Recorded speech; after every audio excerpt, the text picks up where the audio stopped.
Bisa Badan Meteorologi Australia mengumumkan fenomena cuaca La Nina telah terbentuk di Samudra Pasifik selama 3 tahun berturut-turut. Apa saja ini dampaknya bagi Indonesia? Ya, ini pemirsa untuk membahas hal ini telah bergabung bersama kami saat ini melalui sambungan Zoom Bapak Bayu Dwi Aprinugroho selaku pengamat perubahan iklim dari Universitas Gadjah Mada Yogyakarta. Selamat pagi Pak Bayu, salam sehat. Salam sehat Pak Bayu. Selamat pagi Mbak Anggi dan Mas Togi. Iya salam Pak Bayu. Selalu. Iya, Pak Bayu, ini Badan Meteorologi Australia ini telah mengumumkan fenomena La Nina nih Pak Bayu, yang 3 tahun beruntun ini. Sebenarnya ini dianggap sebagian orang itu unik. Kalau menurut Pak Bayu sebenarnya seperti apa Pak? Ya, ini sebenarnya bukti bahwa perubahan iklim itu terjadi Mbak, nyata gitu ya. Dan sebenarnya ini adalah sebenarnya semacam siklus sebenarnya kalau bisa saya katakan gitu ya. Sebenarnya kejadian-kejadian kayak tadi ada angin puting beliung dan sebagainya itu sudah terjadi sebelum-sebelumnya.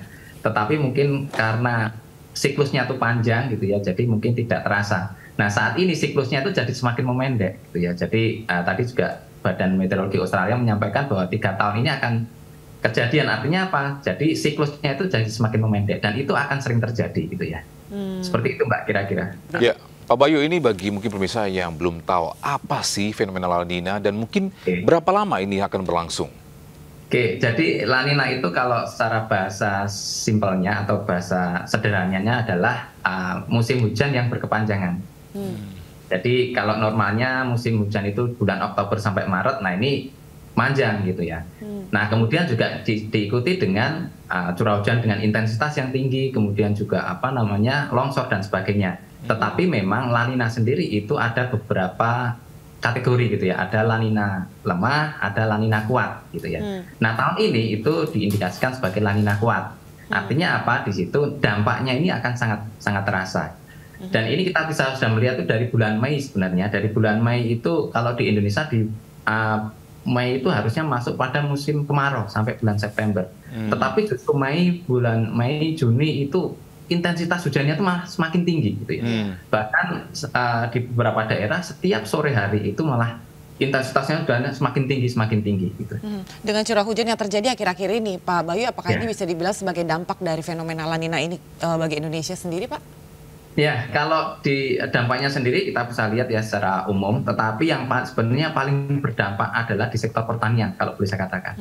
Jadi selama ini ada fenomena gagal tanam atau gagal panen gitu ya. Nah ini juga yang menjadi salah satu ancaman gitu ya, bahwa perubahan iklim ini nyata gitu ya, dan ini sangat berdampak di pertanian gitu ya. Kalau di secara umum tadi ada puting beliung di fasilitas umum akan rusak dan sebagainya, tetapi yang sebenarnya paling berdampak itu ada di bidang pertanian. Gitu.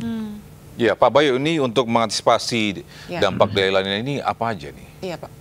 Ya sebenarnya fenomena perubahan iklim itu kan disebabkan juga aktivitas dari manusia yang menghasilkan emisi gitu ya. Nah itu kita juga harus bisa mengurangi itu. Kemudian yang pertama. Kemudian kalau misalnya sudah kejadian seperti ini, ya kita harus bisa menginformasikan kepada masyarakat gitu ya. Kita mengedukasi kepada masyarakat secara detail. Karena cuaca ini sangat dinamis dan sangat fluktuatif sekali, gitu ya. Maksudnya apa? Antar satu daerah dengan daerah lain mungkin kondisinya berbeda. Kenapa beliung terjadi di Tegal, tidak terjadi di daerah lain misalnya seperti itu? Artinya apa? Itu sangat localized sekali, gitu. Sehingga edukasi itu diperlukan secara lokal, secara detail sampai ke bawah. Gitu. Ya kalau tadi Pak Bayu mengatakan bahwa daerah yang satu akan berbeda mengalaminya dengan daerah yang lain. Kalau di Indonesia sendiri yang paling merasakan dampaknya, yang paling signifikan di daerah mana Pak?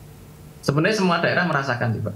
Semua daerah merasakan gitu. Jadi memang kita tidak bisa mengatakan gitu ya satu daerah gitu, kemudian daerah lain tidak merasakan, tidak. Tetapi memang ini juga tergantung dari kondisi di atas gitu ya, bagaimana pergerakan angin dan sebagainya gitu ya. Nah itu juga akan berpengaruh di daerah mana akan terjadi kejadian seperti yang terjadi di Tegal tadi. Berarti sebenarnya BMKG sudah harus bisa mencermati ya Pak untuk mewaspadai iya, dampak yang sebenarnya bisa terjadi dan bisa dirasakan oleh masyarakat sendiri. Dan langkah-langkah yang perlu diambil untuk mengantisipasi atau untuk persiapan menghadapi kondisi cuaca yang lebih ekstrim lagi, kira-kira apa Pak? Jadi sebenarnya tadi saya sampaikan ada prediksi yang lebih detail ke setiap daerah gitu ya. Maksudnya ada levelnya tidak hanya sampai mungkin hanya provinsi atau kabupaten, tetapi bisa lebih detail lagi ke tingkat kecamatan atau tingkat desa gitu. Apalagi untuk pertanian gitu ya. Itu level desa itu lebih penting informasi tersebut gitu ya. karena itu kaitannya dengan ketersediaan pangan, gitu ya, kaitannya dengan gagal tadi, gagal tanam dan gagal panen. Kalau banjir kayak gini, intensitasnya tinggi itu kan banyak lahan-lahan yang kebanjiran seperti itu, sehingga informasi itu harus disampaikan sedetil mungkin sampai level di bawah. Gitu. Ya tadi Pak Bayu juga sampaikan ini efek terhadap para petani juga ya. Bagaimana untuk persiapan para petani ini? Apa yang harus mereka antisipasi, mungkin mempersiapkan ketika ini terjadi? Jadi yang dilakukan petani adalah kita harus melihat gitu ya, bagaimana misalnya peran penyuluh menyampaikan bahwa ke depan akan seperti apa gitu ya, sehingga kita bisa menyesuaikan kapan sih sebenarnya kalender tanam atau kapan waktu yang cocok untuk melakukan penanaman seperti itu. Nah itu yang harus dilakukan. Karena kalau kita tetap berpatokan bahwa kondisi saat ini adalah kondisi normal, dalam arti adalah bulan Oktober sampai Maret itu adalah dianggap sebagai musim hujan. Nah itu nanti kejadiannya adalah terjadi gagal tanam maupun gagal panen tadi, gitu ya. Sehingga edukasi, kemudian informasi terkait dengan prediksi cuaca ke depan seperti apa itu yang harus disampaikan kepada petani khususnya. Kalau tadi sempat disampaikan bahwa petani harus mengetahui begitu bagaimana waktu yang tepat untuk tanam ataupun untuk panen. Kalau untuk yang lainnya Pak, misalnya ini kan untuk bepergian lah katakan. Untuk mereka-mereka yang senang bepergian atau untuk traveling, yang perlu diantisipasi atau yang perlu dipikirkan apa?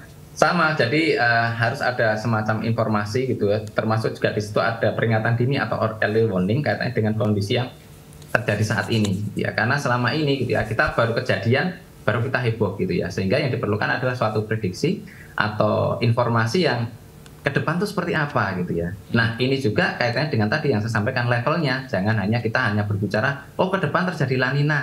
Nah La Ninanya di mana gitu ya, La Ninanya itu terjadi di mana. Nah ini yang harus kita informasikan gitu ya, ke depan seperti apa dan mungkin ini akan dan sekarang harus apa gitu ya.